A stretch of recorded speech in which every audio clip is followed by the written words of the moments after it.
Conspiracy theory, دو الفاظ پر مشتمل اس اصطلاح نے دنیا کو سچ اور جھوٹ کے درمیان الجھا رکھا ہے۔ ذرائع ابلاغ جھوٹ کے انبار تلے چھپے کسی بھی سچ کو کانسپریسی تھیوری کہہ کر رد کر دیں تو عام انسان کے پاس یقین کرنے کے علاوہ کوئی اور چارہ نہیں رہتا۔ ان دنوں دنیا بھر میں ایسی ہی ایک کانسپریسی تھیوری کے تذکرے گونج رہے ہیں جسے ہارپ کہتے ہیں۔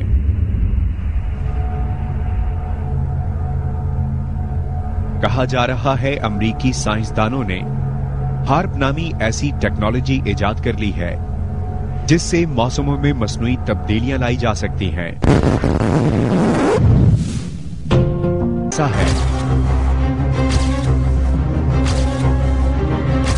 کیا امریکہ اس قابل ہو گیا ہے کہ موسموں میں اپنی مرضی سے تبدیلی لا سکے؟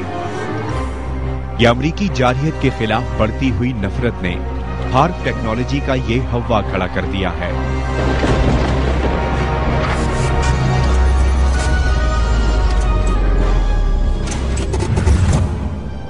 ہارپ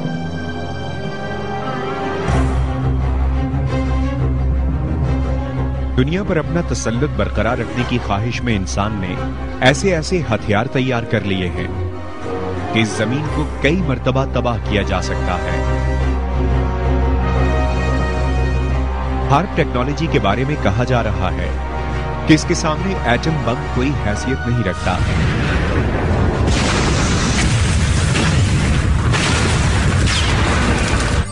یہ ہارپ ٹیکنالوجی آخر ہے کیا؟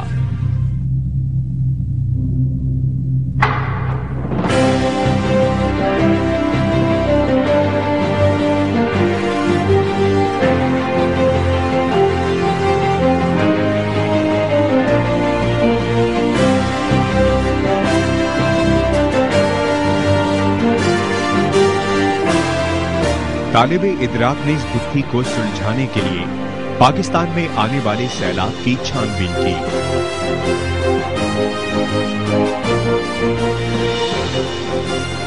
پاکستان میں سیلاب اور ہارپ۔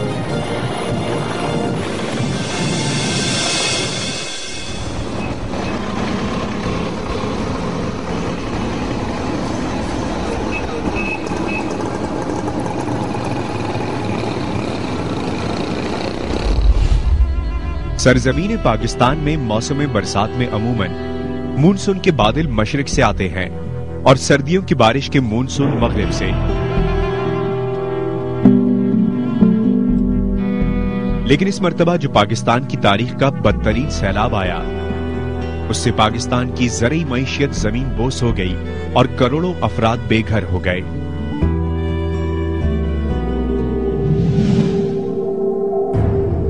مونسون کے بادل مشرقی سمت کے ساتھ ساتھ مغرب سے بھی آئے اور وزیرستان اور شمالی علاقہ جات میں آ کر ٹکرا گئے۔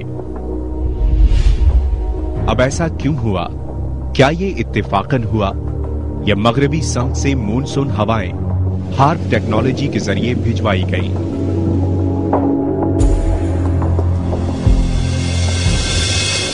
پاکستان میں جو کچھ ایک سیلاب آیا اور بارشیں ہوئیں تو ایک بڑی عجیب و غریب صورتحال ہوئی کہ جو آپ کی جو جیٹ سٹریم ہے جو کہ ہمالیاز کے اوپر سے گزرتی ہے اور اپنے ساتھ بارشی ہواؤں کو ساتھ لے کے جاتی ہے، وہ ٹھہر گئی اور ٹھہر کے وہ ہمالیہ کے اوپر نارتھ میں کے بجائے وہ نیچے کی طرف آ گئی یہ جیٹ سٹریم، اور یہاں آ کر جہاں پہ سیلاب آیا اور بارشیں ہوئیں اس پورے علاقے میں وہ کافی عرصے تک ٹھہری رہی، اور اس کے بارے میں چینل 4 پہ برطانیہ میں ایک ٹی وی پروگرام آیا کہ یہ ایسا کبھی پہلے نہیں ہوا کہ جو پہلی دفعہ اس طریقے سے یہ جیٹ سٹریم جو تھی اس کو روک لیا گیا کسی طرح، اور یہاں جس کے نتیجے میں بہت زیادہ بارشیں ہوئیں اور بہت زیادہ لوگوں کو نقصان ہوا اور تہس نہس ہو گیا۔ تقریباً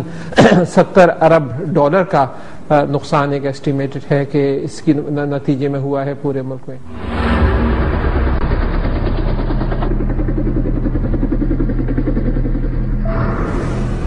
پاکستان میں غیر معمولی بارشوں